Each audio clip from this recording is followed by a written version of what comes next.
Hello, my beautiful peaches. I hope you are having an amazing day so far. So I have to ask, is this a safe place for us? Because I need to rant. I need to get this off my chest, and what better place to do it than the internet? So come hang out, come get comfortable. I'm gonna take off my shoes, and get comfortable because, yeah, this is a rant for sure. So come hang out with me.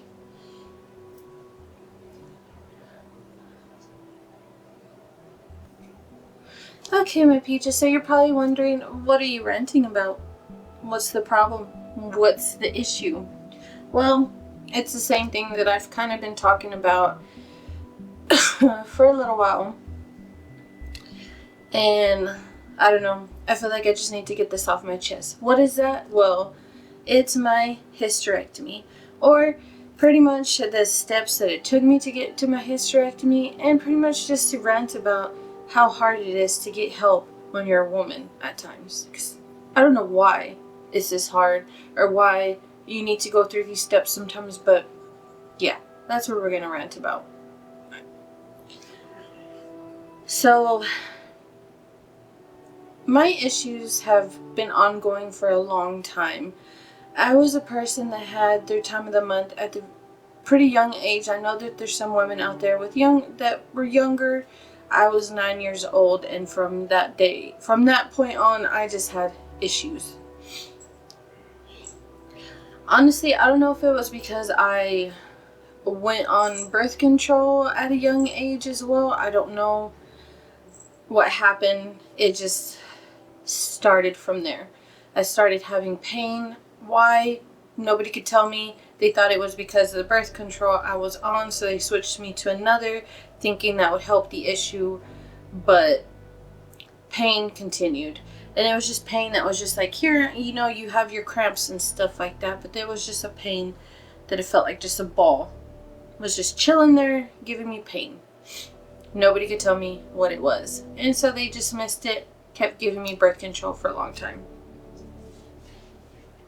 I would go often on birth control, quite a bit, but mainly I would go back because my flow was so heavy that I had to. There was no ifs, ands, or buts about it. I had to. So I went back on. And that was like that until the age of 18, until I moved out. And we were living out on our own. I would go to the doctor every so often. We were careful not to have kids or anything like that, because that was something that we didn't want to do. And then I eventually had to go back on because the pain and everything else was just bad. It was bad. Birth control was the only thing that seemed to tame it, but not 100% fix it. And most of the time when I would come or go to the doctor and tell them what my issues were, you know what they would tell me? You need to lose some weight. You need to have a better diet. You need to stop stressing. It's just PMS. It's nothing. You're just over-exaggerating. Do you know how frustrating it is to hear somebody say that to you when you know that there's clearly something wrong with you? It's very frustrating and very degrading. So that just continued on. I just continued to live with the pain, just dealt with it until one year when we were living in the next city that we moved to. Me and my husband are kind of competitive, so this will make sense here in just a bit.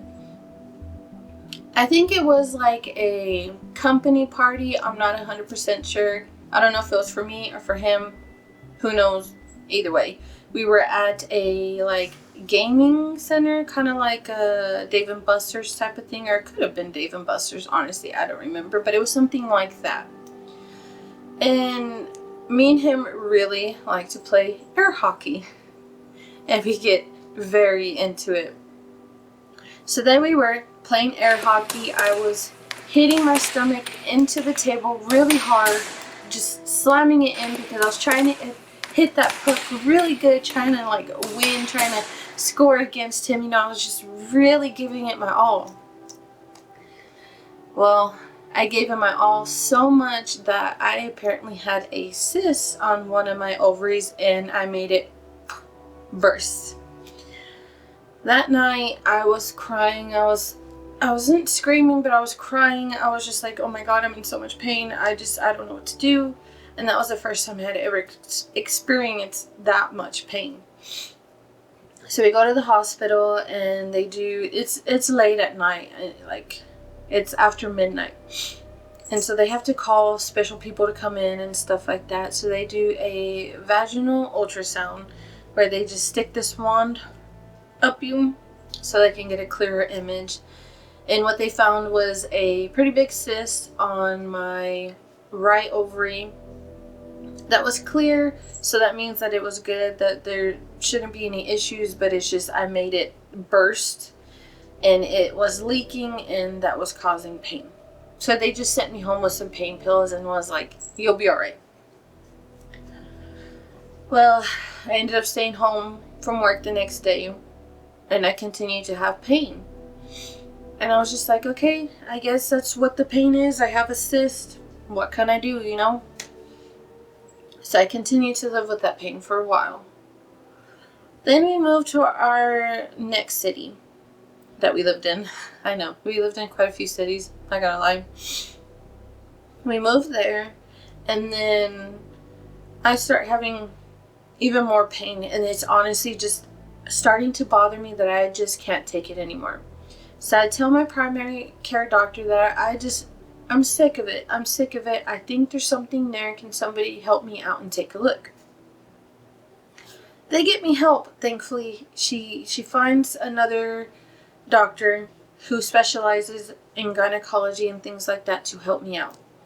So they get all the necessary tests, you know, the ultrasound, the vaginal ultrasound, all of that. Expensive, costs money, you know. Health insurance in America is not. Anyways. So they find another cyst on the right side and they're like, we can either let it go and it can eventually go away on its own, or we can go in and do surgery. At this point I kind of had enough and I was like, can you go in there, please take it out, or just do something and get rid of these somehow. I can't take the pain anymore. It's getting very uncomfortable. It's messing with my day-to-day life. So they go in there. They're ready to just get a cyst out.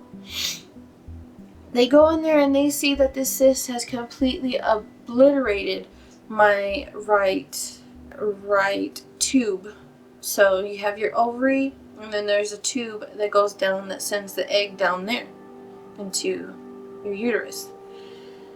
It completely obliterated that tube. And so once they went in there, they removed the cyst, they removed that tube, and they're like, you should be good to go. The recovery time was good. It wasn't super painful. You know, I took regular pain pills, hung out on the couch, had 3 incisions, one here, and one inside my belly button. I think what was probably the worst was the bowel prep before surgery. So yeah, that wasn't fun, but waking up from surgery also is not fun for me. I tend to be one of those people that vomit after coming out of anesthesia, and also I have a little bit of trouble breathing. Like my heart rate will go down low because I forget to breathe. I don't know why, but that is what it is. I usually tell them about that when I have surgeries, so they've been helpful about it. So I heal from that, but the issues don't stop. I continue to have issues here and there. They do tests, they do things, and they end up just switching birth control here and there. And it'll fix the issue for a while when I switch birth control, but it just comes back. So the most recent time, I was just having long, unpredictable periods that happened out of nowhere, or it would happen for like months on end, and nobody could tell me why. Nobody. So I get switched to another doctor, mainly because when I had had enough of the bleeding for a month, I had gone to the doctor. He was out on emergency C-section, and they were like, do you want to come back? I said, no, I need to see somebody. I need to see somebody now because I need to have this fixed now. So I get seen by his assistant. I'm a nurse practitioner. I'm not quite sure what they're called, but it's the person below him. They're not quite yet a doctor, but they can prescribe things and stuff like that. And so I get seen by her, and she does amazing. You know, she finds out the issue. They help me out. You know, they tell me to switch to a different birth control that has a different type of like levels of medicine, and that definitely helps. I continuously take that for about like a year, and no issues, no pain. It was, you know, some pain, but not as bad as it had been. Periods were completely gone. I wasn't having any periods because that's what it needed to be able to continue keeping it healthy, keep things going, you know. And then after about a year, the issue started up again. I started bleeding really bad again for months. And so I went to the doctor, and they had to do a test, and where they just test out my cervix pretty much to see what's going on. But when they do that test, usually, you know, you kind of have a little bit of bleeding here and there. It's supposed to stop, and you're not supposed to have any issues. Well, with me, since my cervix was already upset, with them doing that, they caused the bleeding to be so much worse, and so much longer. So I had to go back to the doctor a week later, and they had to put, they ended up putting silver nitrate in me. If you haven't heard that, it's just like, it's a stick that's about this long, and it has something inside of it, well, silver nitrate inside of it, and they put it on the wound, and it's supposed to help it stop bleeding. So that's what they did, and it took about another week for it to eventually stop, and finally it stopped for a little bit, for like about 2 weeks or so, and the bleeding started back up again. They did all the necessary tests, and they're like, honestly, everything looks okay. Everything looks good. We're not sure what's going on. So finally I was like, okay, can we think about anything else? And so she had to meet with the doctor first, and so I made another appointment to take my husband with me. Yeah, I finally had to go to this route because ever since my cyst burst and they did surgery on me, I have been asking for a hysterectomy since then. But they were like, you're too young, you're healthy, it's healthy, we can't. So finally, when I made that next appointment, I was taking my husband with me. I was like, I want a hysterectomy. I don't think they're going to listen to me. I think you need to come with me to tell them it's okay that we don't want kids. And so we both went. We were talking to her, and I was like, look, at this point, I want a hysterectomy. I'm done. I'm done with being in pain. I am done with bleeding for months on end. It's messing with my day-to-day life. It's messing with my mental health because all I am is in pain. And it's causing me so many issues. It's causing me to be unhappy. And that's not fair. You know, it's really not fair.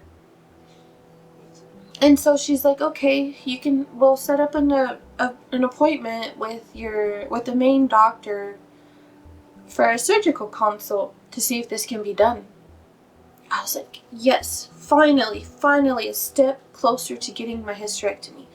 And the fact that I had to take my husband and for him to tell him, look, she's had these issues for so long. We've had enough. We don't want kids. Please help her. Please help her. So we meet with the doctor, and he's like, okay, I understand. This has been a long time coming. You're tired of the issues. Let's help you out. But first, there's something that your insurance needs us to do. And it's a quick procedure. It's just like your normal pap smear that you'll get. Were they so wrong about that? So what they had to do is they had to do a endometriosis biopsy. If you've ever had one, I'm so sorry. I am so sorry you had to go through that. And I'm sorry to those that still have to go through that each month. I am so sorry. I wish I could hug you. I wish I could hold your hand while you're going through that. They told me I had to have one of those. And it's very painful. Very, very painful. From what I understood, what they had to do is they had to jab my cervix to stimulate it to be able to get what they needed. Oh boy. I almost passed out. Thankfully, my husband was there. I was squeezing the hell out of his hand. I was squeezing the hell out of the other nurse's hand. I was crying. Even thinking about it now makes me want to cry.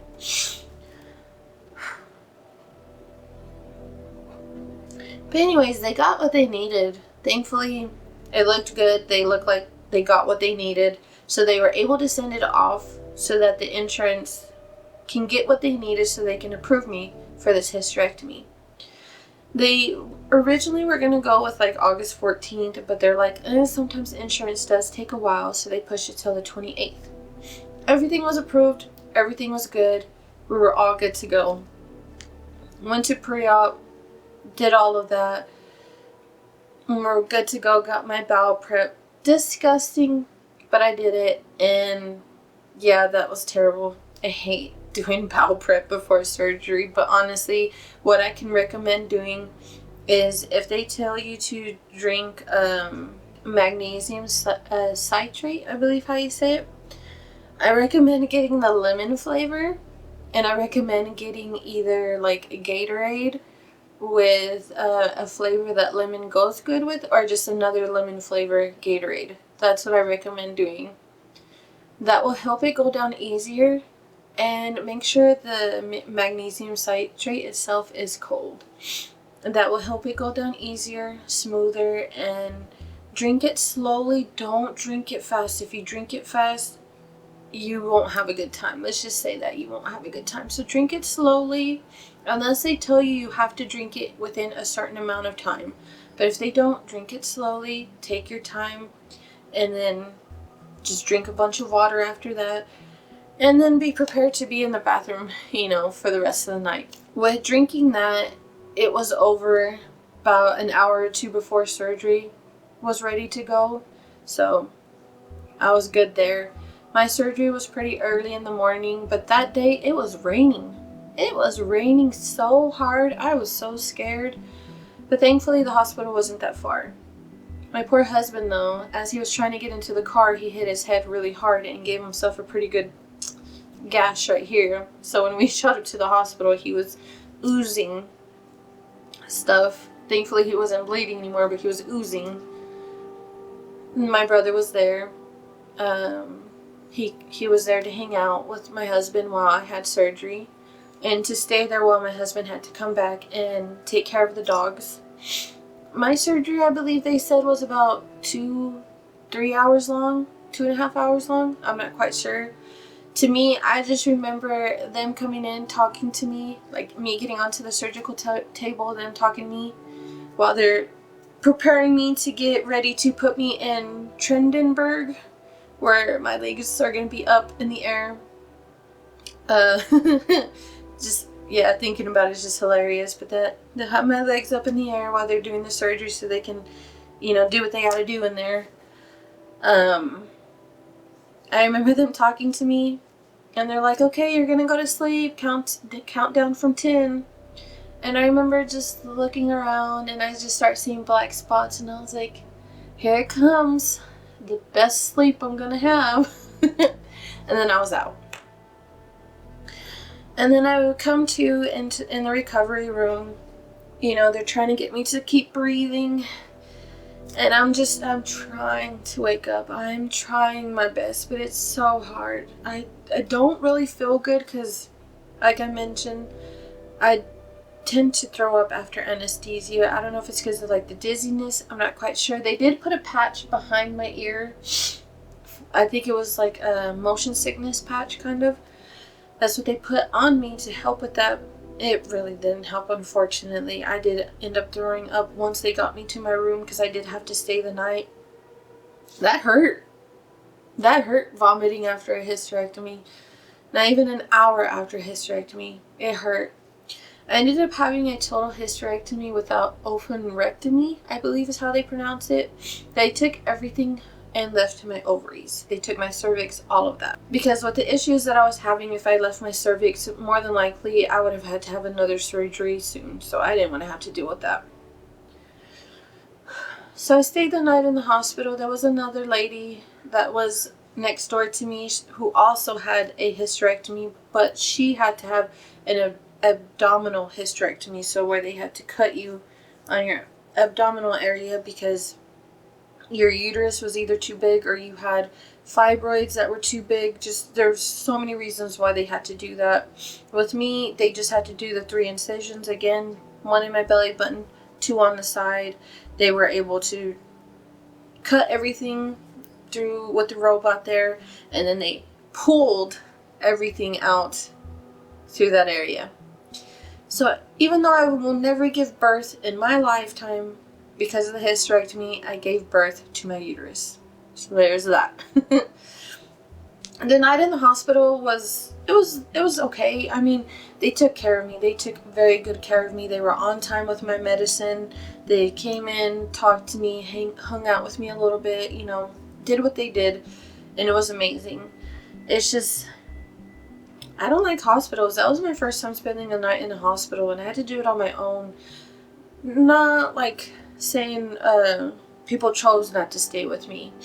1, my husband had to stay here because we have dogs. They can't be alone, and I completely understand that. Plus, I wanted him to sleep comfortably.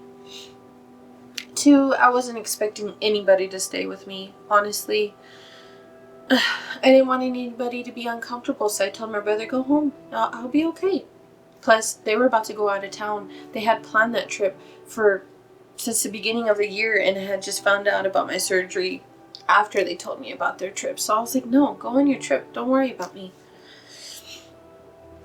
I only slept probably like an hour that whole time I was there in the hospital, like after the surgery.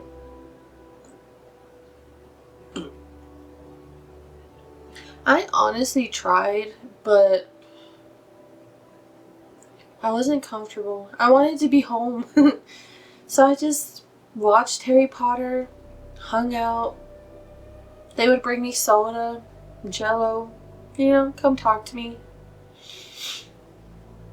Finally the next day I took another nap before they brought breakfast.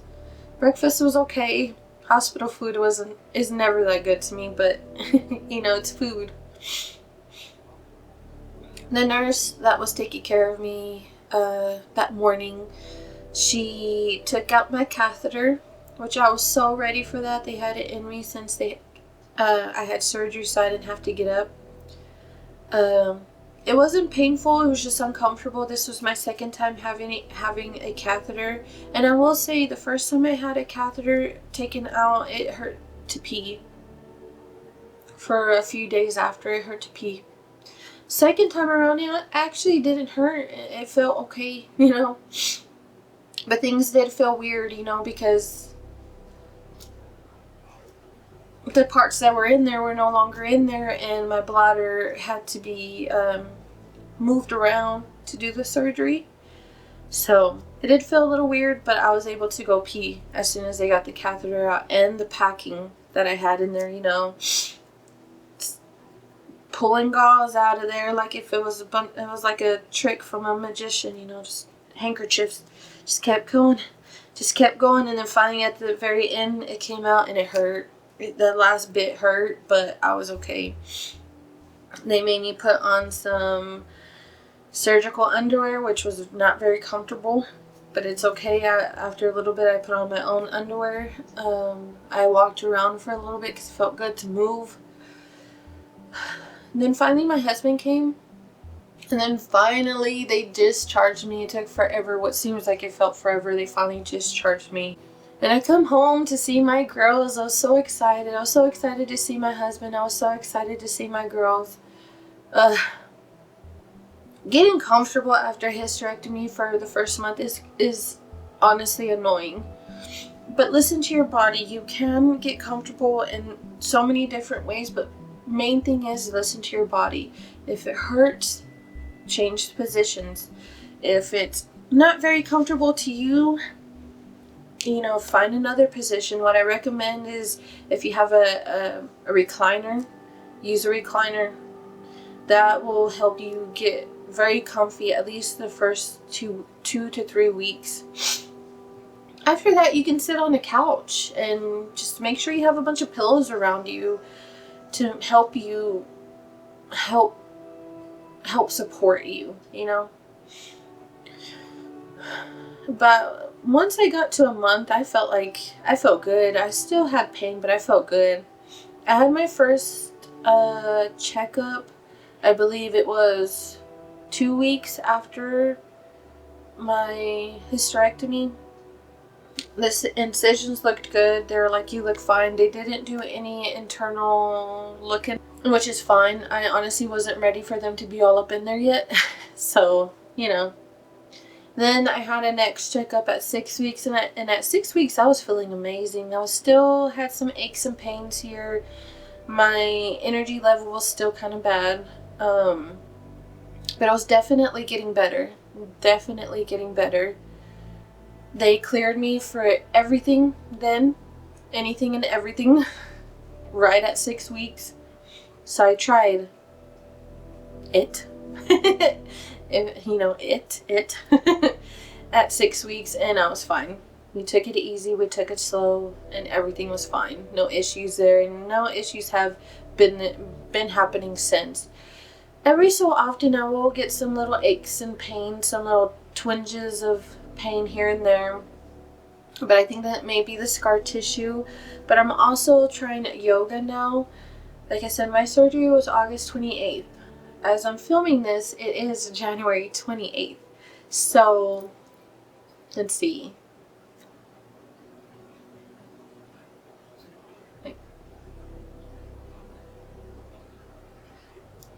It's been about 5 months now, and so I just started getting back into yoga, and it seems to be going well.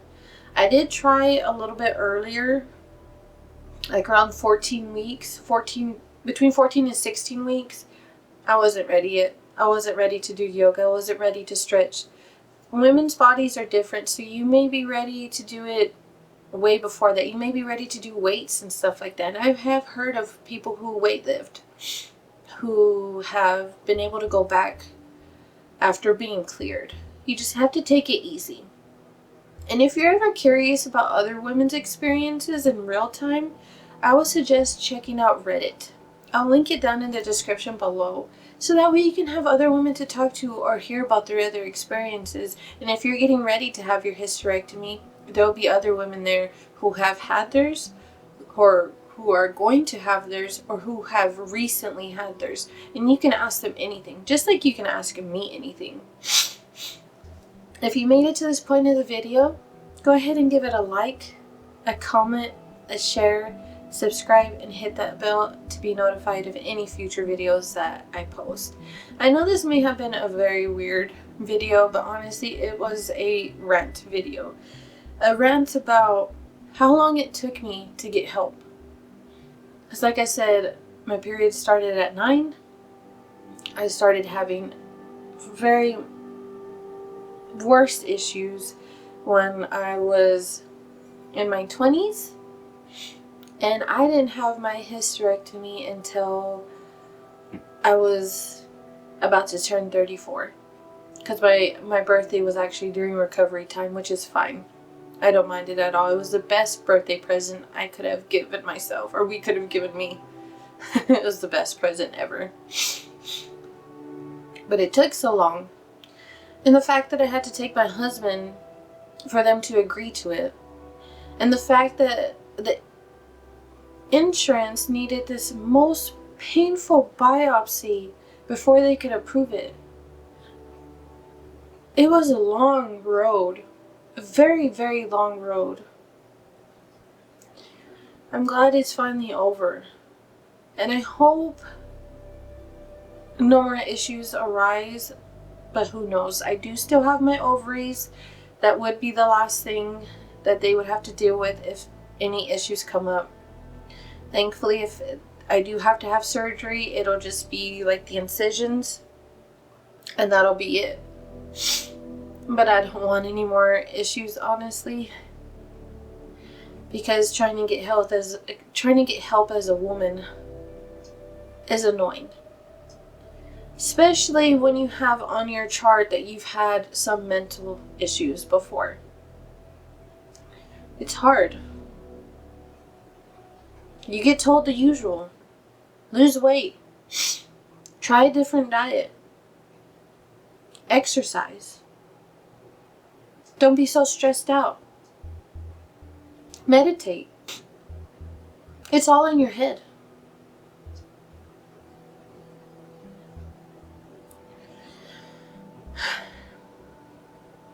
And it's not. It's not all in our head. We know that it's not. And it takes forever to get somebody to listen to us. But what I can say is don't give up. You'll find somebody. You'll find a doctor who will be willing to listen and who will help you. You just can't give up. That's the advice I can give you, is don't give up. And if you're like me and you have a brother, you have a father, you have a boyfriend, you have a husband who is okay with the decision of you having a hysterectomy, take them with you. Take them with you. Let them help you with your voice. And that way they can help you get to your finish line, and so you can feel better. Because honestly, I do feel better. Knowing that I won't have to deal with bleeding on months, knowing that I won't have to stop my life for months because of pain, because of bleeding, because of just so many issues. It makes me so happy. It makes me feel free. But it also makes me feel unhappy for those that are still going through this. Still trying to find the help that they need. And knowing that it may take them longer. Or knowing that it may not stop until they go through menopause. I just wish something can be better for us. Not just us as women, but us as a whole. But who knows? Who knows if things will get better with health insurance? Who knows? But alright, my peaches. Thank you so much for hanging out with me while I rant. Thank you for being my safe place while I do this. I really, really appreciate it. If y'all have any questions or concerns, leave any comments down below. If not, I do have my business email. You can email me if you have any questions or need any help or any tips and tricks if you are going through this. Or just need somebody to talk to. I'm always here. Just like you are here for me, my peaches. And I truly appreciate that. But alright. I will let y'all go. I will stop talking y'all's ear off. Thank y'all for being here. And I hope to see y'all again. Bye, my peaches.